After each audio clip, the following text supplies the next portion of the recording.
الحمد لله رب العالمين والصلاة والسلام على رسوله الكريم أما بعد فأعوذ بالله من الشيطان الرجيم بسم الله الرحمن الرحيم وعن أبي واهب الجثمي قال قال رسول الله صلى الله عليه وسلم ارتبطوا الخيل وامسحوا بنواسيها وآجازيها أو قال أكفالها وقلدوها ولا تقلدوها الأوتار رواہ ابو داود والنسائی۔ صدق اللہ و صدق رسول الکریم۔ عزیزان گرامی قدر، السلام علیکم ورحمۃ اللہ وبرکاتہ۔ حدیث پاک کا ترجمہ یوں ہے، روایت ہے حضرت ابو واہب جسمی سے، فرماتے ہیں فرمایا رسول اللہ صلی اللہ علیہ وسلم نے کہ گھوڑا پالو اور اس کی پیشانی کے بالوں اور ان کی پچھاڑی یا فرمایا ان کی سرین پر ہاتھ پھیرو اور انہیں ہار پہناؤ اور تانت کے ہار نہ پہناؤ۔ ابو داؤد، نسائی۔ اللہ اور اس کے رسول کا قول سچا ہے۔ عزیزان گرامی قدر، یہاں گھوڑا پالنے کی اجازت وہی ایک شرط ہے کہ بشرطے کہ تمہاری نیت جہاد کی ہو، فی سبیل اللہ کاموں کی ہو، تو پھر تم گھوڑا پالو تو پھر اجر ملے گا۔ یعنی جہاد کی نیت ہو یا جذبہ دین ہو۔ ظاہری بات ہے جہاد سے بڑا جذبہ کیا ہو سکتا ہے؟ تو جیسے فی سبیل اللہ کسی کام کے لیے گھوڑا سواری دینا، جیسے کوئی مسجد بن رہی ہے، کوئی مدرسہ ہے، کہیں صدقہ خیرات کرنا ہے، یا کوئی کام ایسا اللہ کی راہ میں اللہ واسطے کرنا ہے، کسی غریب پبری کرنی ہے، زلزلہ کی چیزیں ہیں، تو سواری کے لیے اگر اس کے پاس سواری نہیں ہے تو اس کو آپ گھوڑا دیں تو اس کا اجر ہے۔ تو آج کل کے زمانہ میں بھی اس کا مطلب ہے پال سکتا ہے۔ ایسے کئی ریموٹ ایریاز ہیں، پھر گھوڑا ایسی جگہ پہ چڑھ جاتا ہے جہاں انسان کا جانا یا اور کوئی ایسا ہوائی جہاز، پہاڑوں کے راستے ہوتے ہیں، ہوائی جہاز بھی نہیں جا سکتا وہاں پہ، لینڈ نہیں کر سکتا، تو ایسی جگہوں پہ گھوڑے کام آتے ہیں۔ اگر اللہ تعالیٰ نے موقع دیا تو اس نیت سے پالے کہ میں جہاد کروں گا اس گھوڑے پر۔ اس کا بدل جو ہے پھر آج کل بندوق ہے، پستول ہے، جتنے بھی یہ ویپنز جسے ہم کہہ لیں، یہ ہے کہ دست بدست بھی تو جہاد ہو جاتا ہے نا۔ ایسا موقع ہو جاتا ہے کہ فوج انٹر ہو جاتی ہے تو دست بدست لڑائی ہوتی ہے، تو ایسے موقع کے لیے قانون کے مطابق، یعنی لائسنسی جسے کہتے ہیں، لائسنس بنوا کے تو ایسے اسلحہ کی خدمت کرنا، یہ بھی حکم اسی میں آ جاتا ہے۔ اور اللہ تعالیٰ جو ہے نیت بہا جہاد ہو، صرف بہرحال نیت جو ہے وہ جہاد کی ہونی چاہیے، تو مسلمانوں کی خدمت ہونی چاہیے، اللہ کی راہ میں اس کا استعمال ہونا چاہیے۔ یہ سنت رسول ہے، انشاءاللہ ضرور اس کو ثواب ملے گا، اجر ملے گا۔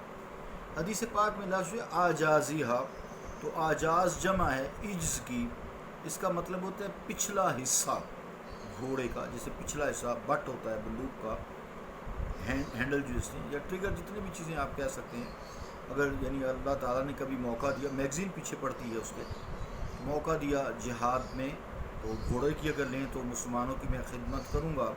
اور یہاں جو پچھلا حصہ عجز ہے تو اس کا مطلب ہوتا ہے چوتڑ، پیچھے دم کی جگہ، تو یہاں دونوں لفظوں سے مراد جو ہے سرین ہے اور یعنی پیچھے کا حصہ، کیونکہ گھوڑا جب لید وغیرہ پیشاب کرتا ہے، اگر وہ گندگی لگی رہ جائے تو اس کو بیماریاں ہو جاتی ہیں، مکھیاں بھی تنگ کرتی ہیں، تو وہ تنگی ہوتی ہے۔ ویسے تو دم ہے اس کی اڑا لیتا ہے، لیکن تنگی ہوتی ہے گھوڑے کو، تو اس کی خدمت کرو، یعنی اس کے پخانے کے قریب جو سرین جگہ ہے، چوتڑ ہیں اس کی ٹانگوں کے پیچھے حصے سارے، اس کی تم صفائی رکھو۔ تو عرب جو ہے گھوڑے کی بڑی خدمت کرتے ہیں اور ان کو اپنی اولاد کی طرح عزیز رکھتے ہیں۔ یہ دیکھا ہوگا آپ نے، گھوڑے والے کہیں آپ اس علاقے میں رہتے ہیں جنہوں نے گھوڑا پال رکھا ہے، تو انہوں نے ایک میٹل کی، ایلومینیم وغیرہ کی نا، ایک چھوٹی سی اتنی سی ڈبی سی بنا رکھی ہوتی ہے، اس کے اوپر ایسے لائنز ہوتی ہیں، وہ اس طرح رگڑ کر نا اس کی مالش کرتے ہیں کہ بالوں میں اگر کوئی کیچڑ ہے یا کوئی چیز ایسی پھنس گئی، میل وغیرہ ہے یا کوئی جوں ہے یا چیچڑ ہے، تو وہ اتر جاتا ہے۔ تو اس کی صفائی کا خصوصی خیال رکھتے ہیں۔ عزیزان گرامی قدر، گھوڑے کی طرح، ویسے لوگ کہتے ہیں کتا وفادار ہے، کتے سے زیادہ گھوڑا وفادار ہے۔ گھوڑا بہت وفادار جانور ہے۔ یہ جب خطرناک موقع آتا ہے انسان کی زندگی میں جس میں اس کے مالک کو خدشہ ہوتا ہے، تو یہ مالک کو بچانے کے لیے اپنی جان تک دے دیتا ہے۔ بعض موقع پر سوار کو جو اس پہ سواری کر رہا ہوتا ہے، حیران کن طریقے سے عجیب و غریب اس کی سائنس اللہ نے بنائی ہے کہ دشمن کے نرغے سے نکال آتا ہے اور اس کو موت کے منہ سے کھینچ کر باہر لے آتا ہے۔ عزیزان گرامی قدر، پھر گھوڑوں کی آگے بتایا کہ گھوڑوں کی زیبائش کیا کرو، ان کو سجایا کرو، ان کو ہار پہنایا کرو، جیسے دلہے کو تم ہار پہناتے ہو، پھولوں کے ہار پہنایا کرو، آرٹیفیشل پھولوں کے ہار پہنایا کرو، لیکن منکوں کے موتی وغیرہ ہوتے ہیں، چمکدار ہوتے ہیں، نظر آتے ہیں، جتنے بھی کوئی انسان کر سکے، موتی، من کے پھولوں، آرٹیفیشل پھولوں کے خوبصورت ہار ان کے گلے میں ڈالا کرو۔ یہ گھوڑوں کے حسن کو اجاگر کرتی ہے، اور یہ ان گھوڑوں کی جو دین کی خدمت کے لیے ہیں وہ رونق بخشتی ہے، نتیجتاً دین کو رونق ہوتی ہے۔ اس سے معلوم ہوا کہ دینی چیزوں کو آراستہ پیراستہ سجانا سنت مصطفیٰ علیہ الصلوۃ والسلام ہے اور حکم ہے۔ گھوڑے سے مسجدیں دیکھیں، اللہ کے گھر ہیں، تو ان کو مسجدوں کو سجانا، قرآن مجید اللہ کا کلام ہے، اس پر خوبصورت غلاف چڑھانا، اس کو ڈبوں میں بند کرنا۔ پھر علماء خیر جو ہیں ان کو اچھا لباس پہننا چاہیے۔ کعبہ معظمہ ہے، اس پہ قیمتی دیکھیں کتنا غلاف چڑھایا جاتا ہے، حالانکہ کعبہ کو غلاف کی کیا ضرورت ہے۔ اسی طرح اگر کوئی شخص بہت اولیاء کرام ہیں، شہداء ہیں، صدیقین ہیں، انبیاء ہیں، صالحین ہیں، تو یہ اگر اس دار فانی سے رخصت ہو جائیں تو ان کی جائے دفن پر سجانا، ایسی چادریں چڑھا دینا، ایسا خوبصورت ان کی نشان کو رکھنا۔ خانقاہیں ہیں، اولیاء اللہ کے مزارات ہیں، ان کی زینت و زیبائش کرنا اس حدیث سے ثابت ہے۔ آقا علیہ الصلوۃ والسلام کا دیکھیں روضہ پاک کتنا سجا ہوا ہے۔ تو یہ بہرحال یہ ساری چیزیں حدیث پاک سے ماخوذ ہیں۔ عزیزان گرامی قدر، اب جو لوگ ایسی چیزوں کو، زیبائش و آرائش کو حرام کہتے ہیں، انہیں صرف بس اتنا ہی کہوں گا، اپنی حماقت پر غور کرنا چاہیے، اور یہ حدیث اور اس طرح کی اور جو احادیث ہیں ان پر غور کرنا چاہیے۔ تم کن کے پیچھے لگے ہوئے ہو، کیسے دین فروشوں کے پیچھے لگے ہوئے ہو، جو تمہیں دین سے دور کرتے ہیں، جو تمہیں مصطفیٰ سے دور کر رہے ہیں۔ تم نمازیں وغیرہ تمہیں لگائے رکھتے ہیں، روزوں پہ لگائے رکھتے ہیں، عبادات پہ لگائے رکھتے ہیں، کیونکہ یہ اگر وہ کہیں گے تو تم ان کو چھوڑ دو گے۔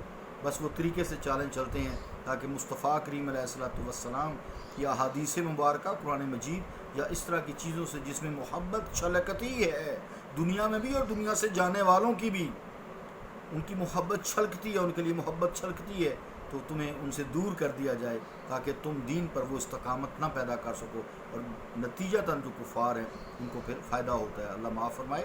تو اس طرح جہاد کی چیزوں کو خوب سجا کر رکھو، لیکن کہا ہے کہ وہ تار کے ہار نہ ڈالو، کیونکہ ایک تو یہ ہندوؤں کا طریقہ کار ہے، یہ تاریں جو ہوتی ہیں کیونکہ گھوڑے کی گردن کاٹ دیتی ہیں نا، اس میں پھر بال وہاں سے جھڑ جاتے ہیں۔ پھولوں کے ہار ہیں، دوسرے اچھی رسی ہے، یا اس طرح کا چمڑے کے پٹے ہوتے ہیں، اس میں پھول لگے ہوتے ہیں۔ دیکھیں آپ گھوڑوں کو لوگوں نے کتنا سجایا ہوا ہوتا ہے۔ اس کا مطلب ہے یہ جو ان پڑھ بندے بھی ہیں، یہ اچھے بھلے مولویوں سے کہیں بہتر ہے، انہیں بھی پتہ ہے گھوڑے کو سجانا ہے۔ بے شک انہوں نے کسی اور نیت سے رکھے، ریس کے لیے یا کہیں بھی رکھے، وہ اللہ جانے وہ جانے، لیکن انہیں کم از کم یہ پتہ ہے کہ یہ گناہ نہیں ہے۔ اللہ تعالیٰ فضل فرمائے ہمارے اوپر۔ بات لمبی ہو گئی، تو بہرحال جس چیز سے گھوڑے کی تکلیف ہوتی ہے، اس کی گردن کٹتی ہے یا کفار استعمال کرتے ہیں، اس سے مشابہت نہ ہو تو وہ نہیں کرنا چاہیے، کیونکہ ان چیزوں کو ہندو بھی باندھتے ہیں، تاریں وغیرہ، تانت جسے کہتے ہیں، تو تاکہ اس سے پھر گھوڑے کی گردن بھی، وہ کہتے ہیں اس سے گھوڑے کی نظر نہیں لگتی۔ ایسی کوئی بات نہیں، نظر کے لیے ہمیں آقا علیہ الصلوۃ والسلام نے یہ دعا سکھائی، یہ آپ بھی یاد کر لیں، اعوذ بکلمات اللہ التامات من کل شیطان وہامات ومن کل عین لامہ۔ چھو کرنے کچھ نہیں ہوتا، پھونکوں سے کچھ نہیں ہوتا، پھونکوں سے یہ دین اسلام کا چراغ نہیں بجھایا جائے گا۔ واللہ متم نورہ ولو کرہ الکافرون، پیچھے سے آدھی ہے لیطفئوا نور اللہ بافواہہم، وہ چاہتے ہیں کہ اسلام کا نور پھونکوں سے بجھا دیں، چراغ نہیں ہو سکتا۔ واللہ متم نورہ ولو کرہ الکافرون، اللہ اپنے نور کو مکمل کر کے رہے گا، خواہ کافروں کو کتنا ہی ناگوار کیوں نہ گزرے۔ صلی اللہ تعالی علی رسول خیر خلقہ محمد وعلی آلہ واصحابہ اجمعین برحمتک یا ارحم الراحمین.